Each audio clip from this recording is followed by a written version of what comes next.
নোপোৱাটো এওঁৰ ওচৰত বিচাৰিলে পাই গতি পূজাটো মকৰুব হৈ যাব। ধুনীয়া ধুনীয়া ধুনীয়া মানে ধুনীয়া ভাষা নাই। ইয়াৰ পৰা ইছলাম ধৰ্ম প্ৰস্থান কৰিছে। কেনাই হে ফটো মাৰছা এ আপি হাঁহিছা নহ'লে কাম বন নাপালে ভিক্ষা কৰিবি। মানে তুমিও যদি বিচাৰা তুমিও পাবা।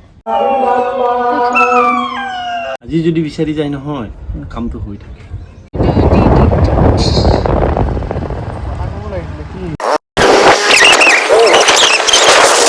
তো বহুত দূৰ ৰাস্তা তেল ভৰাব লাগিব। ইয়াতে 200 টকামানৰ তেল ভৰালোঁ, বেছি পইচা নাই মানে। তো তেল ভৰালোঁ, এতিয়া আকৌ ষ্টাৰ্ট কৰোঁ আহক আমাৰ জাৰ্ণি লৈ গ'লোঁ।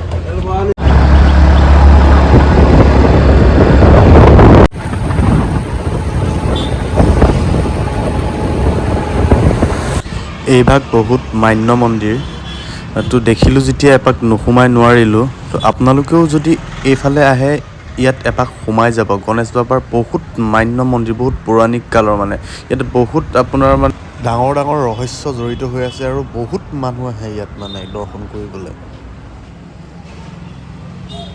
বাপ্পা ঐ বিৰাট গৰম গৰম গৰম থাকিব পৰা নাই। 2 মিনিটমান ইয়াত অলপ ৰেষ্ট লৈছোঁ।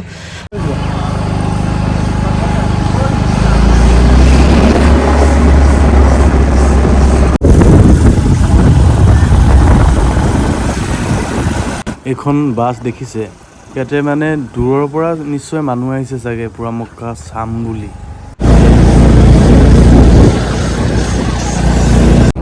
পাহাৰীয়া জেগা, তলত দ খাৱৈ, অলপ ৰিক্সি আছে মানে ইয়াত অহা যোৱা কৰাটো। ধৰক তেনেকেই যাব লাগিব পৰিৱেশটো নিজকে ছেফটি কৰি। জেগাখন এবাৰ চাওক, কিমান ধুনীয়া জেগা মানে, ইমান গছ, ইমান এটা ছেম চাইজৰ গছ মানে, আচৰিত ধৰণৰ আৰু পাহাৰ জেগা, এটা ধুনীয়া ৰাস্তা। বাপ্পা ঐ ইমান মজা লাগিছে মোৰ মানে, কি ক'ম আৰু আপোনালোক, কোনো ভাষা নাই। চাওকচোন এবাৰ পৰিৱেশ। এতিয়া আমি ওপৰলৈ উঠি গৈ আছোঁ, মানে উঠি গৈয়ে আছোঁ আৰু অলপ দূৰ উঠি যাবলগীয়া হয় ইয়াতে। তো মানে পৰিৱেশটো চাই গ'লে আপুনি গম নাপায় যে ক'ত গৈ আছোঁ আমি। ইমান ধুনীয়া লাগে মানে, গছ গছনি, এটা নেচাৰেল পৰিৱেশ, পুৰা নেচাৰেল আৰু ভাল লাগে। আৰু মাটিবিলাক দেখিছেনে কিমান ৰঙা ৰঙা একদম, গছ গছনিৰ পৰা ধৰি মানে ভাল লাগে আৰু আল্টিমেট মজা। কেনেকৈ কওঁ আৰু মই মানে ভাষা নাই।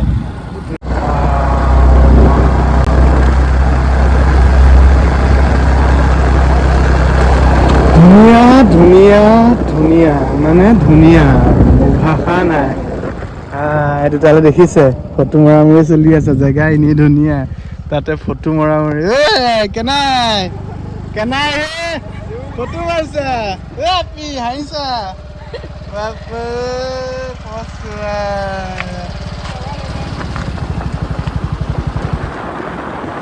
সঁচাই কিন্তু পৰিৱেশটো বহুত ভাল লাগিছে। আপোনালোকে এই সূৰ্যটো চাওক, কিমান ধুনীয়াকৈ গছৰ ফাকে ফাকে পোহৰ দি আছে। বাপ্পা ঐ নকৈ নোৱাৰি মানে কিছুমান কথা।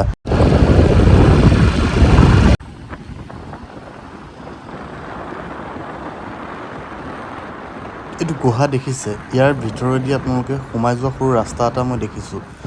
মানে সোমাই যাব পাৰে নে নোৱাৰে নাজানো। আমি পুৱামক্কা পাই গ'লোঁ। এতিয়া ইয়াতে মই বাইকখন পাৰ্কিং কৰিম। এতিয়া ষ্টেণ্ড কৰিলোঁ আৰু হেণ্ডেলডাল লগ কৰি থওঁ, কোনোদিন নহা জেগা। তো এই হওঁ নাল হেণ্ডেলডাল লগ হৈ গ'ল, হেণ্ডেল লগ। তো হেলমেট খুলি দিলোঁ, গৈ থাকোঁ এতিয়া। বন্তি নাপায় ন? বন্তি নাপাব, বন্তি নজ্বলাই নেকি? বন্তি নিয়ম এইটো ন? ইয়াত শুনক, বন্তি নজ্বলাই হেনো, এইটো হেনো ডাঙৰ নিয়ম। ইয়াত কেণ্ডেলহে ল'ব লাগিব, গতিকে কেণ্ডেল লৈ লওঁ আমি। কেণ্ডেল পাব। কেনেকুৱা দাদা এইবিলাক দাম? এইটো 40 টকা কেণ্ডেল। কেইডাল থাকে? 6ডাল। 6ডাল? এইটো 10 টকা। 10 টকা। এইটো কি? আগৰবাতি। আগৰবতী। আৰু কেণ্ডেল এডালীয়া আছে নে দুডাল? এক পিচ নাপায়, এইটোৱে পাব। এক পিচৰ লাগিছিলে মোক। এইটো পাব, দুপিচৰ সৰু পাব। সৰু হ'লেও হ'ব, একো নহয়। কেই পিচ আছে? 10 টকা। এইটো 5 পিচ আছে। 5 পিচ আছে? তো এইটো ইমান দামী নলওঁ, ভগৱানক সৰু বস্তু দিলেও ভগৱানে একে আশীৰ্বাদেই দিব নহয় জানো দাদা? মজা। গতিকে বাপ্পা ঐ বুলি কয় মই এইটো ল'ম এতিয়া। এবাৰ চাওক বজাৰ, এবাৰ ইয়াৰ বজাৰখন চাওক। কি ভাইটি? হা ভিক্ষা খুজিব বয়স হোৱা নাই, ডাঙৰ হ'লে কাম বন নাপালে ভিক্ষা কৰিবি। কি ধুনীয়া পৰিৱেশ চাওক এবাৰ কিমান ধুনীয়া এবাৰ পৰিৱেশটো এইটো চাওক ৰজাৰ ভিতৰলৈ মহিলাৰ ইয়াত লিখা আছে চাওক ইয়াত লিখা আছে ৰজাৰ ভিতৰত মহিলাৰ প্ৰৱেশ নিষেধ এইটো নিয়ম আছে চাগে কিবা নাজানো আৰু আমি সুধি ল'ম ইয়াত কিবা আছে আমি আহি পোৱা নাই প্ৰথম আহিছোঁ আৰু কিবা কিবি আছে সেই প্ৰথম চাওক সেই তাত লিখা আছে চাওক পুৱামক্কা দৰগা শ্বৰীফ হাজো কামৰূপ অসম এয়া আমি ভিতৰলৈ সোমাই আছোঁ চিৰিৰ ওপৰলৈ গৈ আছোঁ সেৱা এটা কৰি ল'লোঁ কাৰণ ভগৱানৰ জেগা সূৰ্য শক্তি আছে ইয়াতে ধূপ চুপ গোটেইখিনি দি দিব লাগে ইয়াত জ্বলাব পাৰে নে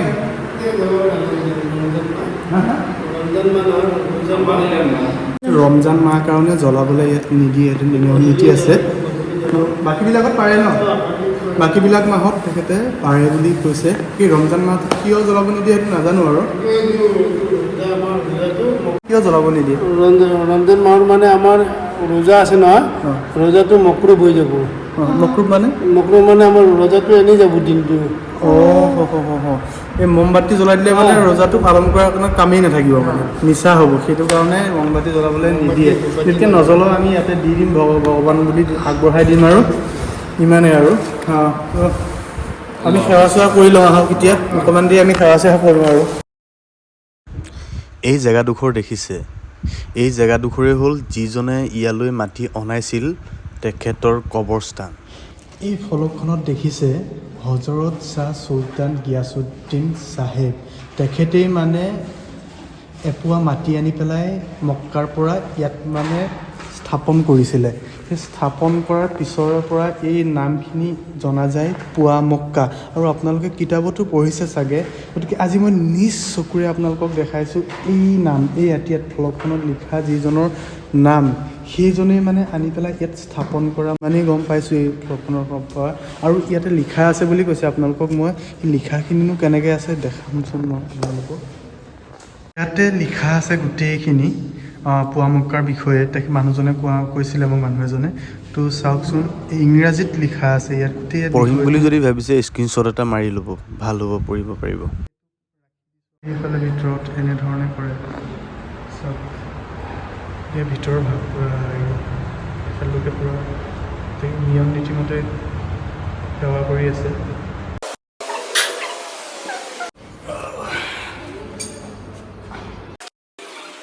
গতিকে যাওঁ আৰু ইয়াত আমাৰ কমপ্লিট হৈ গ'ল যাবলৈ ওলাইছোঁ সেৱা কৰি আহিলোঁ আহি ইয়াতে অলপ শান্তি পৰিৱেশ অলপ ৰেষ্ট লৈছোঁ মানে অলপ বহিছোঁ আৰু ধুনীয়া গছ গছনি ঠাণ্ডা পৰিৱেশ কাৰণে আৰু এটা কথা মই আপোনালোকক ক'ব বিচাৰিছোঁ য'ত আমি সেৱা কৰিছিলোঁ সেইখন হৈছে এখন কবৰ কাৰ কবৰ সেইটো মই ক'ব বিচাৰিছোঁ হজৰত গিয়াছুদ্দিন চাহেবৰ কবৰ যিজনে ইয়ালৈ মানে মাটিকণ আনি প্ৰতিষ্ঠা কৰিছিলে আৰবৰ পৰা য'ত আমি যাব নোৱাৰোঁ কাৰণে ইয়াৰ পৰা মানুহবোৰ যাব নোৱাৰে তালৈ পবিত্ৰ মাটি আনি পেলাই ইয়াত স্থাপন কৰি পেলাই সেই তেতিয়াৰ পৰাই এই পুৱা মক্কাৰ নাম দি পুৱা মক্কা এটা মানে তীৰ্থস্থান কৰা হৈছিলে মই যিমানখিনি জানো আপোনালোকক ক'বলৈ চেষ্টা কৰিলোঁ কিন্তু এই স্থানৰ প্ৰকৃত ৰহস্যটোনো কি আজি মোৰ লগত ইয়াৰে এজন স্থানীয় ব্যক্তি আছে তেখেতৰ মুখে শুনো আহক ইয়াৰ ৰহস্য কিনো আচলতে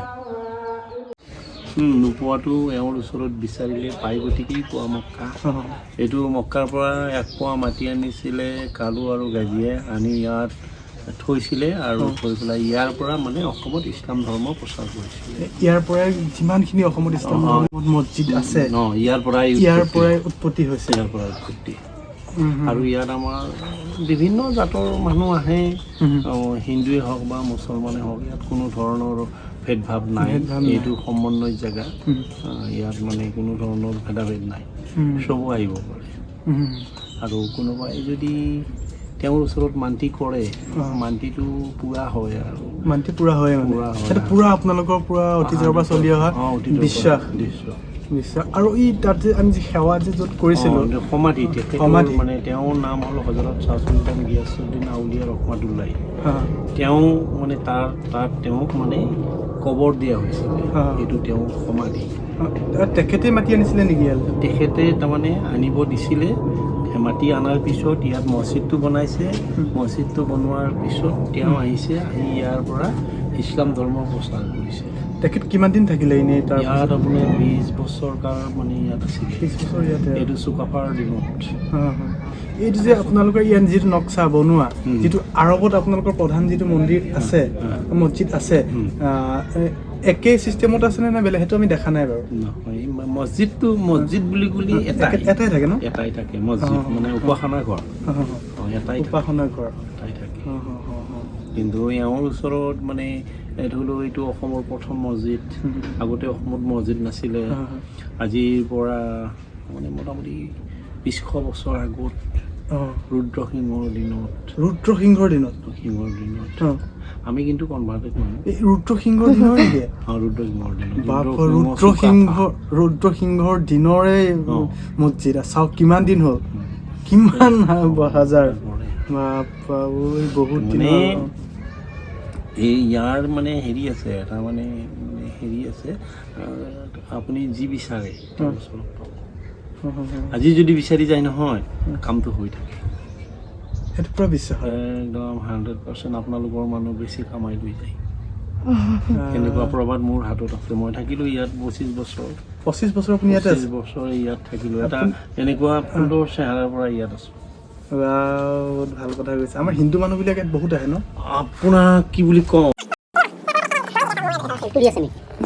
গতিকে আপোনালোকে শুনিবলৈ পালে, এইজন আংকুলে আমাক গোটেইখিনি কথা যিমান পাৰে কম সময়তে আমাক ভঙাই ক'লে। গতিকে আপোনাক ধন্যবাদ দিছোঁ।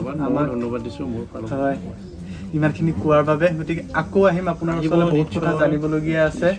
গতিকে আজিলৈ ইমানতে সামৰণি মাৰিছোঁ। ঠিক আছে, ধন্যবাদ।